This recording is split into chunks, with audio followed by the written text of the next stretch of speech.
Student जब अपना first chapter start करेंगे उनको पहली हेडिंग देखने को मिलेगी, यहाँ पर मैंने लिखी है यूक्लिड डिवीजन एल्गोरिथम। अब ये क्या होती है, पहले हमें इसी को सीखना है, पूरे चैप्टर का बेस है, ये बुनियाद है, ये अच्छे से सीख लिया तो बहुत आसान हो जाएगा चैप्टर आपके लिए। ठीक है, आइए उल्टा शुरू करेंगे हम। पहले हम सीखेंगे एल्गोरिथम क्या होती है, फिर डिवीजन एल्गोरिथम, और इस तरह से हमारा पूरा क्लियर हो जाएगा। अब आप भूल जाइए कि आप मैथमेटिक्स पढ़ रहे हैं, अभी बस जो मैं आपको बता रहा हूँ वो आप सुनते रहिए, खुद ही आपका सब कुछ क्लियर हो जाएगा, मैथमेटिक्स आ जाएगी आपको। तो देखिए सबसे पहले हम सीखेंगे एल्गोरिथम किसे कहते हैं। बहुत आसान है, मान लीजिए कोई एक प्रॉब्लम है, कुछ भी आपको कोई प्रॉब्लम दी गई है, अब उस प्रॉब्लम को सॉल्व करने के लिए आपको ना कुछ वेल डिफाइंड स्टेप्स पहले से दे दिए कि पहले ये करो, उसके बाद ये करो, फिर ये करो, फिर ये करो, और आपकी प्रॉब्लम सॉल्व हो जाएगी। तो ये जो आपको स्टेप्स दे रखे हैं, ये जो आपको पहले से एक प्रोसेस दे रखा है, इसी को एल्गोरिथम कहते हैं। ठीक है, जो पहले से आपको बता रखा हो कि भाई ऐसे ऐसे ऐसे करने से ये काम हो जाएगा, तो ये जो पहले से दे रखा है ना आपको, ये एल्गोरिथम कहलाता है।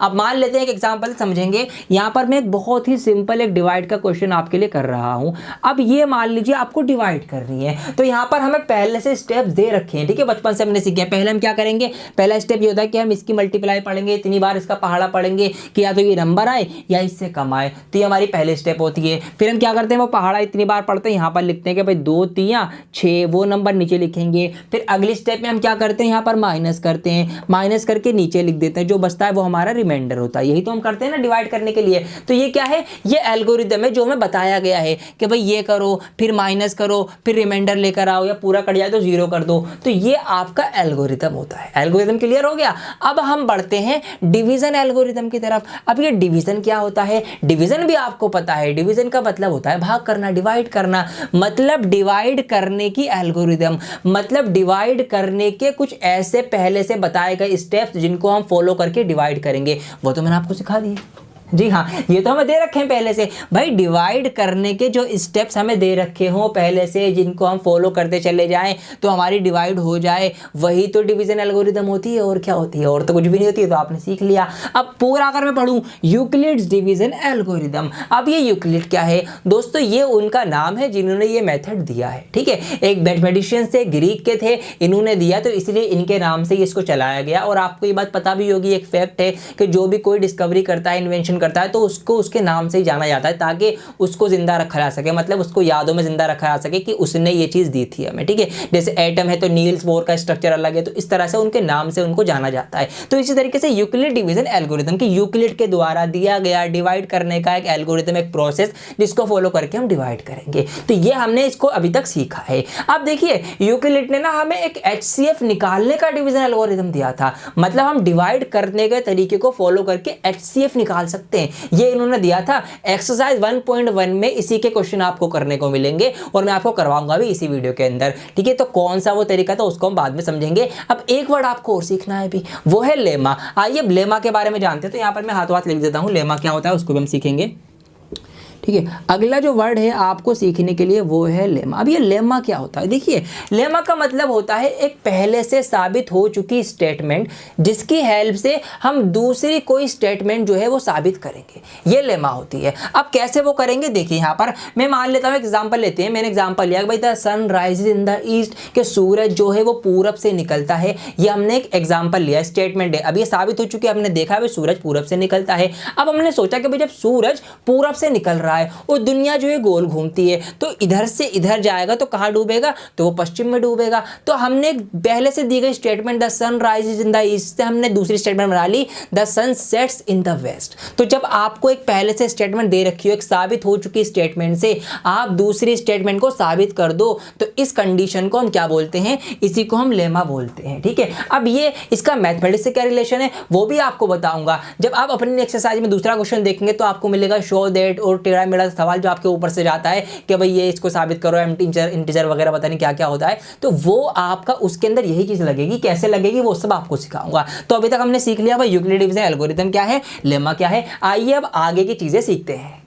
तो आइए दोस्तों अब इस एल्गोरिदम को और अच्छे से समझकर इसके अंदर से कुछ फैक्ट्स को निकालेंगे। अब यहाँ पर सबसे पहले हमें इनको कुछ नाम देने पड़ेंगे, आपका भी कुछ नाम होगा, इनको भी नाम दीजिए। अब देखिए यहाँ पर जो नंबर डिवाइड करता है इसको हम इंग्लिश में बोलते हैं डिवाइजर, हिंदी में बोलते हैं विभाजक या भाजक के भाग देने वाला। यहाँ पर कौन भाग कर रहा है, ये नंबर भाग कर रहा है, तो इसको हम क्या क्या इसका नामकरण हुआ, इसको हम बोलते हैं डिवाइजर या फिर आप भाजक या विभाजक, ठीक है, दोनों में से कुछ भी नाम दे सकते हो, आपका ये जो नाम दे लो। अब देखिए जो नंबर अंदर बेचारा पिसा हुआ है, जो डिवाइड हो रहा है, इसको हम बोलते हैं डिविडेंड। क्या नाम दिया है इसको, इसको नाम दिया गया है डिविडेंड का। भाई ये डिवाइड हो रहा है, इसको हिंदी में भाज्य बोल देते हैं, जो भाग हो रहा है। अब जितनी बार भाग हो जाएगा टोटल, इसको हम बोलते हैं कोशेंट या हिंदी में इसको आप बोलेंगे भागफल, जितनी बार टोटल भाग हो जाए। और जो नीचे बचकर आपका आता है इसको आप बोलते हैं रिमाइंडर या हिंदी में आप इसको बोलेंगे शेषफल। ठीक है, हिंदी वालों के लिए भी लिख देता हूँ मैं, कमेंट करके बता देना कौन कौन हिंदी मीडियम से है यहाँ पर हमारे पास। ये आपका आ गया भागफल, ठीक है, ये आपका हो जाएगा भाज्य। तो ये मैंने सारे यहाँ पर आपके लिए नाम लिख दिए हैं। अब देखिए यहाँ पर ना कुछ लिंक हैं, कुछ फैक्ट्स हैं जो छुपे हुए हमें निकालने हैं। अब पहला पॉइंट आपको ध्यान रखना है, बहुत ज़रूरी पॉइंट है, पूरे चैप्टर में आपको ये काम आएगा आगे के क्वेश्चंस करने के अंदर। देखिए हमेशा हमेशा ऑलवेज ये होगा ही होगा, क्या होगा, हमेशा ये होगा कि ये जो रिमाइंडर होगा ये हमेशा ही डिवाइजर से छोटा होता है, हमेशा डिवाइजर से छोटा होगा। अगर ये डिवाइजर से बड़ा हो गया तो फिर एक बार और डिवाइड हो जाएगी, फिर छोटा हो जाएगा। तो लास्ट वाले रिमाइंडर होता है, तो रिमाइंडर हमेशा डिवाइजर से छोटा होगा, ये आपको ध्यान रखना है। तो अगर मैं इसको लिखूं तो हम इसको इस तरीके से लिख सकते हैं कि भाई जो रिमाइंडर है वो हमेशा डिवाइजर से, डिवाइजर के लिए मैं बड़ा डी कैपिटल डी यूज़ कर रहा हूँ, डिवाइजर से क्या होगा, छोटा होगा। अच्छा, रिमाइंडर क्या होगा और इससे छोटा होगा, लेकिन एक बात साथ साथ ये भी होगी कि रिमाइंडर जो होगा वो 0 से बड़ा भी होगा या फिर 0 के बराबर होगा, ये भी हो सकता है ना।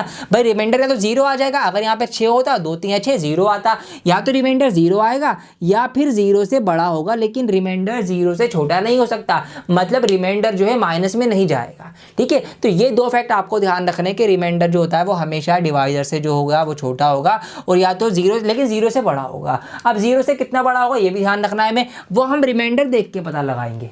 ठीक है, वो हम क्या करेंगे, रिमाइंडर देख के पता लगा लेंगे। अब ये आपके क्वेश्चन में काम आएगा, कैसे आएगा वो मैं आपको बताऊंगा अभी सब कुछ। ठीक है, बने रहो, देखते रहो यहाँ पर। तो ये सब हमने यहाँ पर सीख लिया, ये इसके एक बेसिक प्रॉपर्टी इफेक्ट था जो हमें यूज़ करना है आगे के सवालों को करने में।